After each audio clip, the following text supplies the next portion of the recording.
All right, Mo, it's I Pick the Topic Tuesday. I'm excited. Jack McKeon is now the interim manager of the Marlins. At 80 years old, would you manage a baseball team? Absolutely. When you're 80 years old, your options are this. Hang out with other 80-year-old people. Have you ever hung out with many 80-year-old people? It's brutal. Plus, they go to bed at 5:30.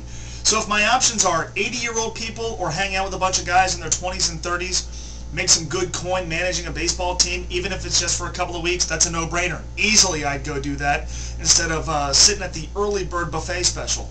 No question. Managing a baseball team is better.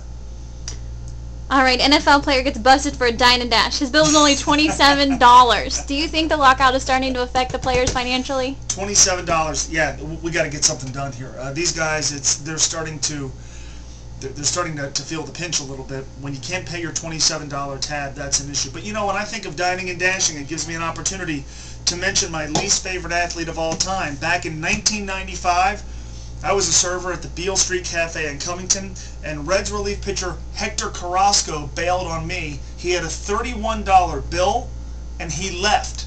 Didn't tip me, which I guess you don't do when you dine and dash, left me holding the bill, and that money had to come out of my paycheck. So to hell with Hector Carrasco. All right, I'm going to end with the Reds.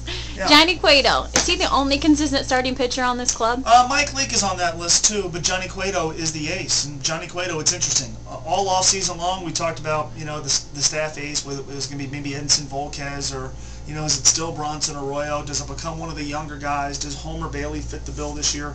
I think a lot of people thought Johnny Cueto maybe kind of hit his ceiling last year, and he was really good last year.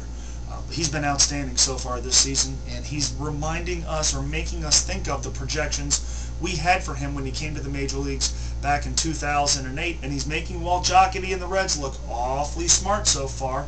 Obviously, it's early, but they took a big gamble on him, giving him a big money contract and signing him for many years.